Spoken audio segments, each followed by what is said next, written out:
Cool, we're with Brendan Sexton. Welcome back to Britain yet again. You're no stranger to these Super Series events, so obviously racing in Great Britain works well for you.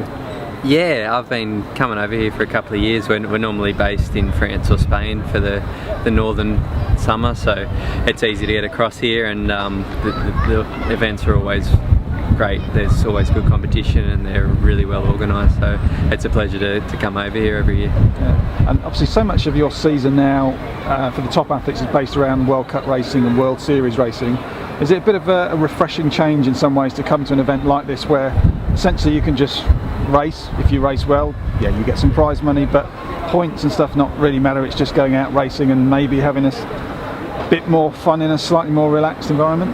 Yeah, I mean, we use these as almost prep races for the big World Series races, but we take them very seriously, of course, when you have competition like we do over here. But yeah, I mean, it's great to come and have, like, we always have really good locations for the British Super Series races, so it is refreshing, and it's nice to come to a country that speaks English.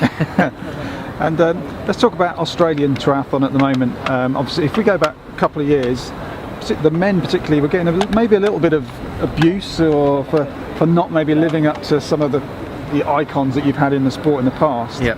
Certainly leading into London, there was a lot of the old guard.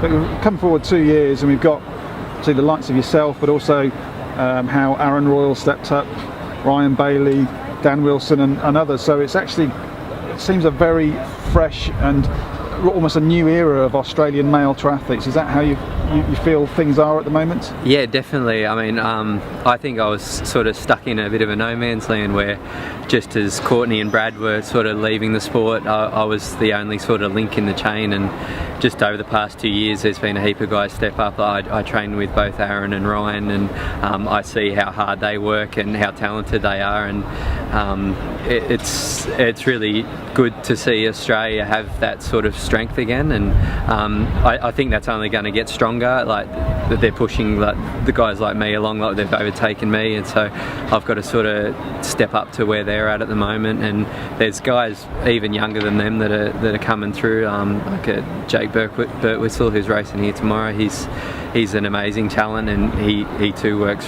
really hard, and they're aiming for that sort of level that Australia had once upon a time and sort of faded away from over the past couple of years.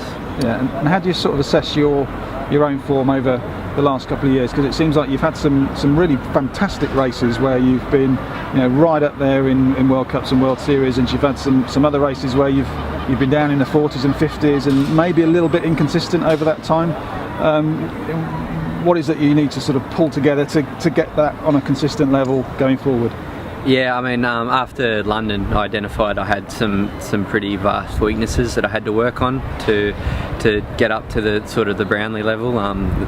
It's no secret I'm not a strong swimmer, so I totally changed my whole program, and I moved to a new coach and a new group of guys to train with. So that did take a long time to get used to, and I'm still only just seeing some return from that at the moment, and yeah, it has been very up and down, that's obvious. So I'm still trying to get this the new program right, and rather than just waiting for races that come down to a run and like purely working on my run, I'm trying to become a strong triathlete across the board, and that's been a challenge, but it's the only way that I think you can be successful in ITU triathlon in the next couple of years going into Rio.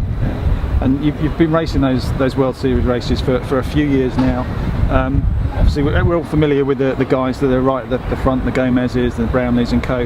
But year on year, it seems to me anyway that the overall standard is actually increasing year on year, not just for those guys but for all the guys that are chasing them. Do you feel that's the case as well? Oh, definitely. I mean, when I started racing sort of the World Cups, there was amazing results and amazing athletes, but the depth probably wasn't quite there. So in the past, like leading into London, there was a huge surge in across the board performances, and that's continued like through the last 2 years, and like everyone sees how consistently well like the Gomez's and Brownlees can perform, and there's no reason why everyone can't do that. So the run's obviously gotten to a point where it's ridiculously fast now, and the swim and the bike have just started to follow in that sort of lead as well. So it's everyone realises that it can be done, and that everyone's like really pushing ahead.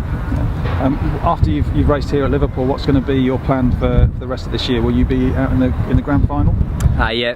My plans are to race Stockholm and Edmonton. So I'm looking to finish strong. I've only finished 2 World Series races this year, so to actually even get into that sort of top 10, top 15 region, I have to perform well in those 2 events. So after that, I'll head back to Oz.